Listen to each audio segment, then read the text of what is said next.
Welcome aboard. It's Captain G with Global War 1939 Dark Winter, Italy, turn 4. Apologize for the delay. Il Duce has been otherwise detained.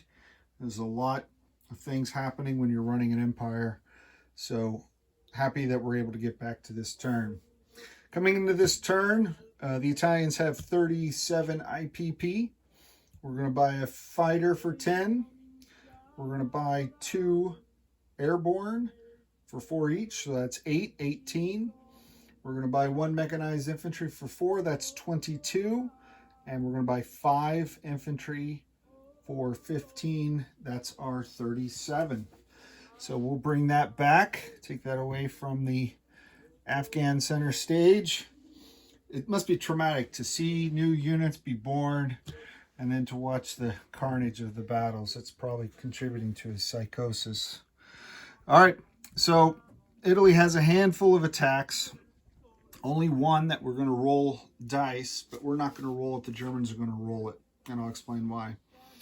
So, in a surprise move that we think no one saw coming, from Zone 28, we have 2 Italian naval transports that were hiding under the protective umbrella of the Luftwaffe.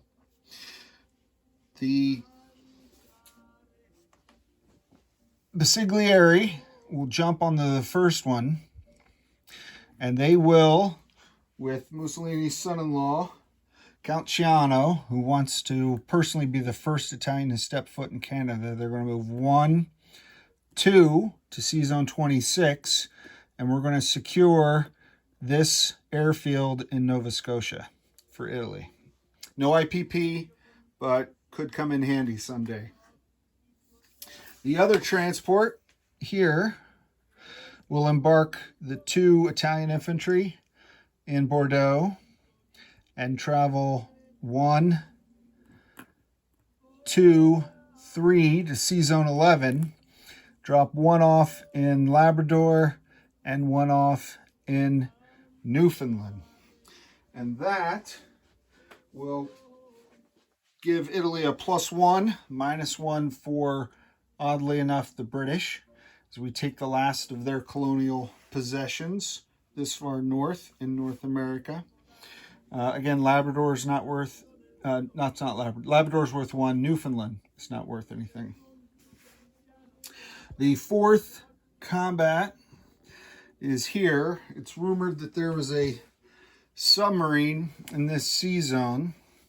So this Italian sub, 1, 2, is going to come down and investigate. If we're able to detect this submarine and they want to fight, then we will attack and they will defend. And if they choose to submerge like the Germans chose last time, then there will be no battle. But the Italians will be convoying the sea zone until someone makes them stop. Okay, so that is the 4th battle. That decision, it's late. I reached out to Hilltop and I wanted to get this video out. So whatever he replies, Germany is up next and they will resolve that conflict. So that's it for combat. We looked at the British African force. We ran the numbers, and with 2 Anzac, 2 Indians, 2 Tommies, and 3 Afrikaners, plus 2 tanks, we didn't like those odds. Be nice if they were all I could stack them up. They're just taking up tons of room because they're different nationalities, but that's also kind of cool. So no attack there. Non-combat. So our man in Cyrenaica is going to move back 1, move forward in a westerly direction 1 to secure Tripoli. Up in Yugoslavia, the 2 light tanks will move into Romania. They will be joined by this, from northern Italy, a mech pulling an artillery who will move 1, 2 into Romania as well. So the Italian Expeditionary Force in Romania is 2 light tanks, 1 artillery, 1 mech. And then in Hungary, there are 2 artillery, and they're both going to move into Romania to join the rest of the Italian Expeditionary Force here. In Bordeaux, there was 1 artillery that we opted not to send on the Canadian expedition. So we're going to move him back to Marseille on his way back to homeland. We are also going to move this bomber. I guess I could have sent him with the sub. I didn't think of that. And it's not what I included on my message to Hilltop. And he may make a combat decision based on that. So I don't want to change that. So I'm just going to fly the bomber back to 1, 2, 3, 4 to Romania. Bomber in Romania. Okay. This air transport, this air transport will fly up to Rome. Okay. 2 of the 3 infantry in Greece will embark in Sea Zone 40, the transport that's there with the fleet, and go back to Rome as well. So 2 infantry from Greece to Rome via the transport in Sea Zone 40. All right, everyone got that? All right. And I think that is, let me just double check my list. Romania, Marseille, Rome. Okay. And then this destroyer, pardon me, this destroyer, move 1, 2 to secure the entrance to Gibraltar. And that is it for non-combat movements. Let's bring back our purchases. We'll back up slightly. Okay, so you can still see, but somewhat at a distance, so you can see the whole theater. Where will we park this?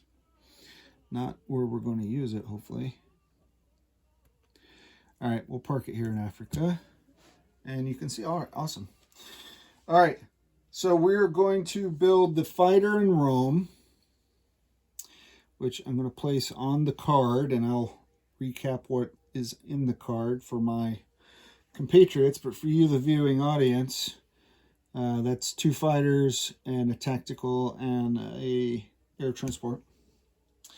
We're going to build 1 infantry in Tobruk, so I'll make him a chip. Tobruk. 1 infantry and the 2 airborne down here in Tobruk. Both airborne? Sorry. Nope. I read that wrong. 1 airborne there, 2 regular infantry. So 2 regular, I apologize. I just knew it was 2 and 1. I just had it the wrong way. 2 regular infantry and 1 airborne, starting at this minor factory down here in Tobruk. That should leave 3 infantry left, right? Yep.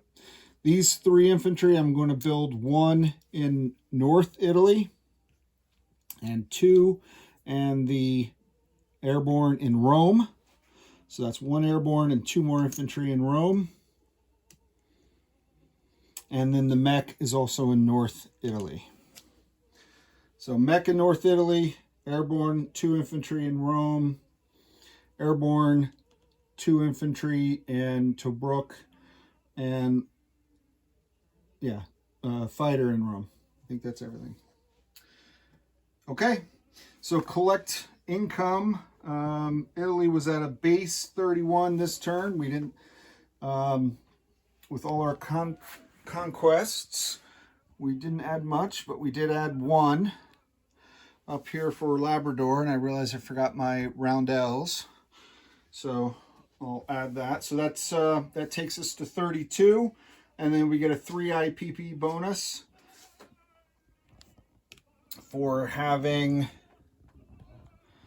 what are we having? We're having Greece, we're having Gibraltar, and we're having Marseille, pardon me. So 3 out of the 4, the 4th one being Cairo. So we get that 3. So it's a grand total of 35 IPP. Next up is Germany, and there's no telling where they're going. This is Captain G, over and out.